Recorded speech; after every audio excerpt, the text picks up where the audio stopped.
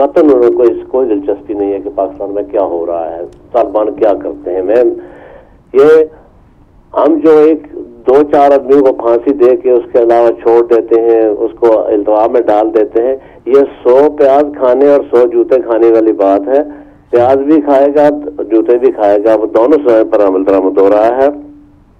اگر انہیں اپنا خطرہ نہ ہو تو ان کی بلا سے. میاں صاحب کے چہرے پر جو مردنی چھائی ہوئی تھی اس لیے نہیں تھی کہ پشاور میں بچے مارے گئے ہیں، بلکہ وہ اپنے مستقبل کا سوچ رہے تھے کہ کہیں ایسا نہ ہو، کہیں ویسا نہ ہو جائے. دیکھیے 4 پھانسیاں دے کر اعلان کرتی ہے حکومت کے ان کو لٹکا دیا گیا ہے. یہ ایک ایسا ڈراؤنا، اور اسی لٹکا دینے ہی کا اثر تھا کہ ایک قیدی جو پھانسی کا منتظر تھا وہ دل کے دورہ سے مر گیا. اگر یہ 4, 6, 10 پھانسیاں کنٹینیوز ہو جاتی تو ان کا کچھ اثر ہوتا. آپ دیکھیں گے کہ اب کچھ نہیں ہو رہا. آج گجرانوالہ میں جو گیس کی سپلائی کے لیے جو ایجیٹیشن ہو رہا ہے، جو ڈیمانسٹریشن ہو رہی ہے وہاں، اس کا کیا مطلب ہے؟ صرف توجہ ہٹانی ہے، اس بات سے توجہ ہٹانی ہے. پشاور کا واقعہ کوئی نیا واقعہ نہیں ہے. ایسے واقع ہوتے ہیں، چلے جاتے ہیں. عوام کی یاداشت بہت کمزور ہے. ہمیں پہلے ہی علم تھا کہ ایسا نہیں ہونے والا، یہ یقین تھا کہ ایسا نہیں ہونے والا. موجودہ حکومت، اگر موجودہ حکومت لال مسجد کے مولوی اور فضل الرحمان اور دوسرے جتنے ان سے ہمدردیاں رکھنے والے ہیں ان پر ہاتھ نہیں ڈال سکتی ہے، ان کو پوچھ نہیں سکتی ہے اور کلپریٹس کو سزا نہیں دے سکتی ہے، تو یہ گدڑ ببکیاں کے معنی. غالب کا ایک شعر یاد آتا ہے، وہ بس اسی پہ بس ہے. خوشی کیا ہے جو میرے کھیت پر 100 بار ابر آئے. بارش اگر برسنی ہے میرے کھیت پہ تو مجھے کوئی خوشی نہیں ہے، ابر آتا ہے. خوشی کیا ہے جو میرے کھیت پر 100 بار ابر آئے. میں سمجھوں گا کہ پھر سے برف ڈھونڈے میرے خرمن کو، کہ اب میں سمجھوں گا کہ ان بادلوں میں وہ بجلی چھپی ہے جو میرے خرمن کو جلا دینے والی ہے. قطعاً بارش کا کوئی امکان نہیں ہے، خرمن کو جلا دینے والی بجلیاں ہیں. ہم دھوکہ کھا رہے ہیں، ہم دھوکہ دے رہے ہیں، ہم دھوکہ کر رہے ہیں. ہمیں ہر دھوکہ سے ہی ہمارا واسطہ ہے. صبح سے لے کر شام تک ہم دھوکے ہی میں دوسروں کو دھوکہ دیتے ہیں، خود دھوکہ کھاتے ہیں. میاں صاحب یہ زیادہ دیر نہیں چلے گا. میاں صاحب آپ کا انجام بھی شاید ایک عام پاکستانی کی طرح ہو، پشاور کے بچے کی طرح ہو. لگتا ہے کہ انہیں اپنا ڈر نہ ہو تو وہ قتل اس میں دلچسپی نہیں رکھتے، نہ چودھری نثار کو، نہ میاں نواز شریف کو، نہ حکومت کو. آج کیا وجہ ہوئی کہ وہی MP جو اپنے ٹرینوں پہ اسلحہ اسمگل کراتے ہیں یا کم از کم ان کی ناک کے نیچے اسمگل ہوتا ہے، وہ آج گیس کی ڈیمانسٹریشن میں دلچسپی رکھتے ہیں. انہیں اس سے دلچسپی نہیں کہ پشاور میں کیا ہوا. بس بڑے دکھ کی باتیں ہیں. بہتر یہ ہے کہ وہ وہی ہے کہ جو دل کے بولے جتنے کھولتے جائیں گے اتنے ہمارے زخم ہی گرتے جائیں گے. بس زخم کے بھرنے تلک ناخن نہ بڑھائیں گے. کیا وہ یہ زخم بھرنے والے نہیں ہے فاروق بھائی. اس کے پیچھے کوئی سیریس پروگرام نہیں ہے. اگر یہ پروگرام ہوتا 10 پھانسیاں ہو جاتی، 10 پھانسیاں 15 پھانسیاں ہو جاتی تو پبلک میں ایک ڈر پیدا ہو گیا. سریعام پھانسی نہیں دی جا سکتی، وہ تو ایک غیر اخلاقی بات ہے، لیکن کم از کم یہ کہ ان پر عمل درآمد ہو جاتا. جن لوگوں پر جرم ثابت ہوا عدالت نے انہیں مجرم قرار دیا، جج نے فیصلہ دے دیا، پھانسی گارڈ تیار ہو گئے. اور اب جا کر ریٹریٹ کرنا، میاں صاحب اس کے بہت برے نتائج نکلیں گے. میاں صاحب اس کے بہت برے نتائج نکلیں گے. میاں صاحب اس کے بہت برے نتائج نکلیں گے. جزاک اللہ. بہت شکریہ مقصود حسین سید صاحب، آپ شامل ہوئے. بالکل ناظرین، اور افسوس کی بات یہ کہ یہ جو لال مسجد یا ایسی لال مسجدیں چلے دور دراز علاقوں میں بھی ضرور ہوں گی، لیکن ایک مرکزی حیثیت رکھنے والی لال مسجد ہے. بالکل نظر آتا ہے کہ اس کے بچوں کو کیا تعلیم دی جا رہی ہے. زیادہ تر تو وہ اسلام آباد کیپٹل آف پاکستان میں موجود ہے اور اس کے خلاف اب FIR بھی درج ہے اور وہ سرکاری خزانے سے وہ مولوی جو ہیں وہ تنخواہ بھی لے رہے ہیں. تو اس سے بڑی دکھ کی بات اور کیا ہو سکتی ہے کہ جو ایک نرسری ہے ایسے لوگوں کی، اور جو 133 بچوں کی شہادت کے بعد بھی اس مولوی کو کوئی جو ہے وہ خدا خوفی نہیں ہے، اور ایسا بندہ اس وقت آزادانہ طور پہ اور اس کو موقع ہے کہ وہ جتنے بھی چاہے بچوں کو اور گمراہ کر سکے. یہ سب سے زیادہ افسوسناک بات ہے. واپس آتے ہیں اس چھوٹی سی بریک کے بعد.